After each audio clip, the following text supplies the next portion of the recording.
Le visuel de l'Inter Milan, Jusqu'à la dernière seconde, ils vont y croire. C'est pour ça qu'il faut pas les sous-estimer. Certes, c'est qu'un visuel, c'est qu'une photo, mais moi, je suis bien placé pour parler en tant que Barcelonais. Je m'étais moqué d'eux avec leur visuel. Et là, la photo, elle est splendide avec le château ici, le château derrière, le serpent qui regarde droit dans les yeux, le mec avec la cape de Paris. Non, là, franchement, ce visuel aussi, franchement, il est pas mal. Ousmane Dembélé en mission avec ses trophées qu'il a gagnés. Et là, il va chercher la Ligue des Champions autour du serpent bloqué. Ah, franchement, là, ce soir, il y en a beaucoup, ils avaient dit qu'il n'y avait pas de hype dans la semaine. Là, la hype, elle est totalement montée. Là, vraiment, tu sens le suspense.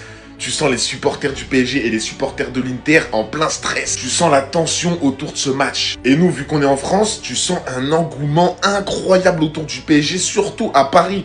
Moi, je suis à Lyon, mais à Paris, ça doit être quelque chose. Tu sens que toute la ville est derrière le club. Et s'ils gagnent cette première Ligue des Champions de leur histoire, tu sens que ça va être un peu un remake de la Coupe du Monde 2018 au niveau de l'ambiance. Il y a déjà, je sais pas si vous êtes d'accord avec moi, mais dans la semaine, il y avait déjà un mec, il avait dit ça, il a raison. Il y a déjà une petite vibe de Coupe du Monde 2018. On dirait que c'est trop parfait, tu vois. Moi, je sens qu'ils vont la gagner. Après, je porte pas l'œil à personne.